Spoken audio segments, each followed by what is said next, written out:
कौन सा पदार्थ खाने की वस्तुओं के परीक्षण में प्रयोग होता है? आपको बताना है कि ऐसा कौन सा पदार्थ है जिसे हम खाने की जितनी भी वस्तुएं होती हैं उसके परिरक्षण में प्रयोग करते हैं। परिरक्षण मीन्स उनको अच्छा रखने के लिए। जैसे कुछ फल होते हैं, फ्रूट्स होते हैं, तो अगर हम चाहते हैं उसमें थोड़े लंबे समय तक वो चलें, ख़राब ना हो, उसका जो रस है वो फलों में ही विद्यमान रहे, उसी में ही रहे, तो उसके परिरक्षण के लिए, मतलब उस फलों को सुरक्षित रखने के लिए, या फिर जो भी हमारे खाद्य पदार्थ होते हैं उनको सुरक्षित रखने के लिए हम किस पदार्थ का प्रयोग करते हैं। इसमें मैंने आपको 4 ऑप्शन दिए हैं, तो आप बताइए कि इन 4 ऑप्शन में से कौन सा सही है। अगर आप जानते हैं तो कमेंट ज़रूर करें। इसमें पहला ऑप्शन है साइट्रिक एसिड। क्या हम साइट्रिक एसिड को जो खाने वाले जो जितनी भी वस्तुएं होती हैं उनके परिरक्षण में प्रयोग करते हैं? या फिर ऑप्शन बी है आपका पोटेशियम क्लोराइड, ऑप्शन सी है सोडियम बेंजोएट, या option D sodium chloride. Most important ये प्रश्न है, जनरल साइंस का प्रश्न है, तो कई बार पूछा जाता है एग्ज़ाम्स में, और हमें अपनी नॉलेज के लिए भी पता होना चाहिए कि जितनी भी जो भी चीज़ें हम खाते हैं, चाहे आम है, फ्रूट्स हैं, कोई भी खाद्य पदार्थ हैं, तो उनके रख रखाव के लिए कौन सा ऐसा पदार्थ है जो यूज़ किया जाता है। तो जल्दी से आप कमेंट करके बताएं अगर जानते हैं। अगर नहीं जानते हैं तो मैं आपको बता दूं, इसका जो सही आंसर है वो है आपका सोडियम बेंजोएट। ठीक है, ऑप्शन सी। जो सोडियम बेंजोएट है उसको, उस पदार्थ को हम क्या करते हैं, जितने भी खाने की वस्तुएं होती हैं, ठीक है, उसके परिरक्षण में प्रयोग करते हैं सोडियम बेंजोएट को। देखिए, जो सोडियम बेंजोएट का अगर रासायनिक सूत्र कभी पूछा जाए तो वो होता है NaC7H5O2। क्या होता है? NaC7H5 और O2।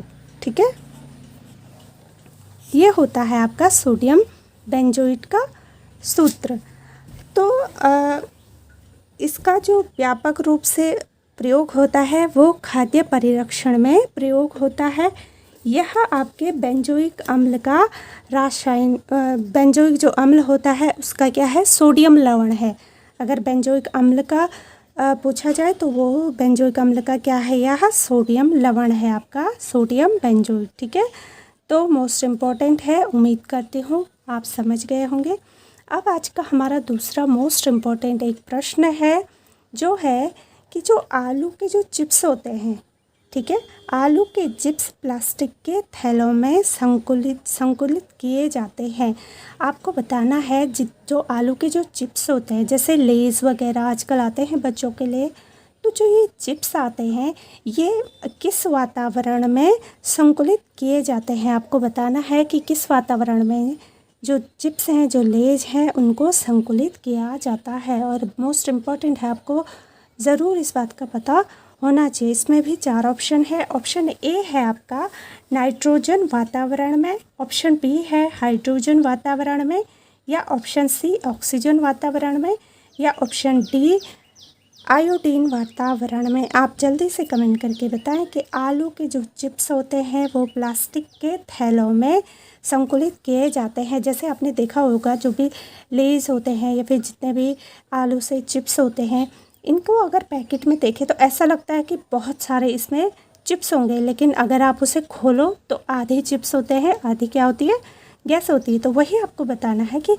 आलू के जो चिप्स होते हैं वो प्लास्टिक के थैलों में किस वातावरण में संकुलित किए जाते हैं।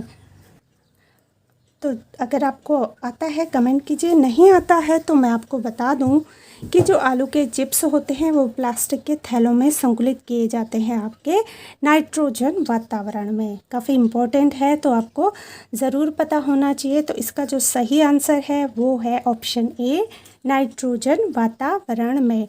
नाइट्रोजन वातावरण में जो आलू के चिप्स होते हैं वो प्लास्टिक के थैलों में संकुलित किए जाते हैं। अब आज का हमारा थर्ड प्रश्न है, काफ़ी इम्पोर्टेंट ये प्रश्न है, आपको ज़रूर इसकी भी जानकारी होनी चाहिए कि एस्पिरिन कहाँ से मिलती है। जो एस्पिरिन होती है, सभी ने नाम सुना होगा, एस्पिरिन एक दवाई का नाम है।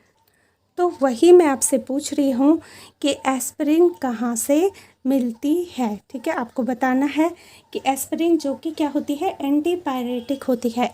एस्पिरिन एंटीपायरेटिक होती है जो हमारे टेम्परेचर को डाउन करती है। ठीक है ना, फीवर वगैरह में दी जाती है एस्पिरिन। तो आपको बताना है कि एस्पिरिन कहाँ से मिलती है। इसमें 4 ऑप्शन है।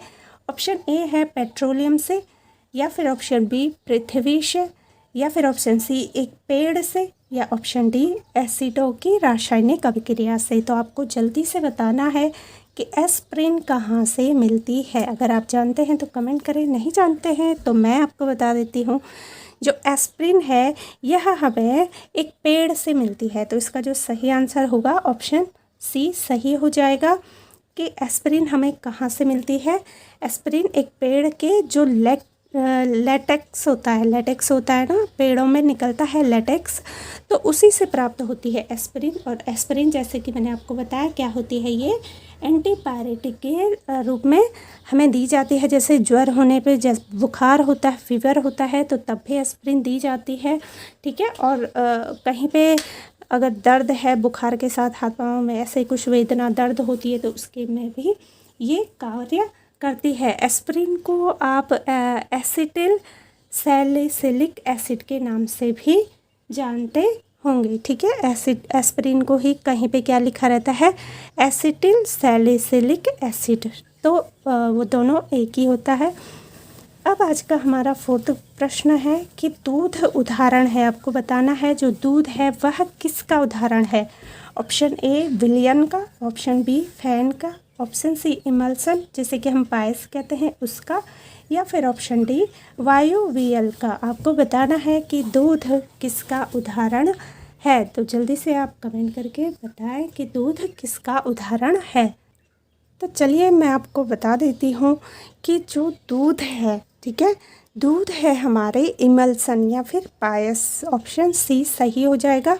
इमल्सन या फिर जिसे हम क्या कहते हैं, पायस, उसी का उदाहरण है दूध। इसमें क्या होता है, विटामिन सी होता है। ठीक है, इसमें क्या होता है आपका, विटामिन सी के अलावा सभी पोषक तत्व, विटामिन सी तो होता ही है, उसके अलावा आपको और भी पोषक तत्व मिलते हैं। और दूध किसका उदाहरण है, तो यह है आपका पायस का उदाहरण, या फिर हम कह सकते हैं इमल्शन का उदाहरण। अब आज का हमारा अंतिम प्रश्न है कि कौन सा एक शांतिकारक औषधि है। आपको बतानी है कैसी, कौन सी एक दवाई है, एक मेडिसिन है, एक पदार्थ है जो कि शांतिकारक औषधि है। तो जल्दी से आप कमेंट करके बताएं कि ऐसा कौन सा यौगिक है जो क्या है, एक शांतिकारक औषधि है। तो इसमें पहला जो ए ऑप्शन है आपका पोटेशियम ब्रोमाइड, ऑप्शन बी है कैल्शियम क्लोराइड, ऑप्शन सी है एथिल अल्कोहल, या ऑप्शन डी फास्फोरस ट्राइक्लोराइड। तो जल्दी से बताएं कि इनमें से शांतिकारक कौन सा शांतिकारक औषधि, कई बार पूछा जाता है, मोस्ट इम्पोर्टेंट ये प्रश्न है, शांतिकारक औषधि कौन सा है। तो मैं आपको बता देती हूँ कि जो पोटेशियम ब्रोमाइड है, ठीक है, ऑप्शन ए सही होगा। तो पोटेशियम ब्रोमाइड जिसे कि हम ऐसे भी लिख सकते हैं KBr, ठीक है, KBr पोटेशियम ब्रोमाइड, ये क्या है, एक लवण है जिसका अगर प्रयोग देखें हम तो ये शांतिकारक औषधि के रूप में भी प्रयोग होता है। और इसका जो व्यापक रूप से, जैसे कुछ लोग होते हैं जिनमें मिर्गी आती है, ठीक है, तो मिर्गी के रोग के उपचार में भी आपको पोटेशियम ब्रोमाइड ही दी जाती है। तो ये कुछ महत्वपूर्ण जनरल साइंस के प्रश्न थे। उम्मीद करती हूँ आपको ज़रूर पसंद आए होंगे। अगर पसंद आए हैं तो आप मेरे चैनल को सब्सक्राइब करें, लाइक करें, शेयर करें और कमेंट ज़रूर करें। नोटिफिकेशन बेल को ऑन करें ताकि आने वाले सभी इसी प्रकार के इम्पोर्टेंट प्रश्न आप तक पहुंच जाए। तो चलिए फिर मिलते हैं हम अपनी अगली वीडियोज़ में। तब तक आप अपना ध्यान रखिएगा। Bye and take care.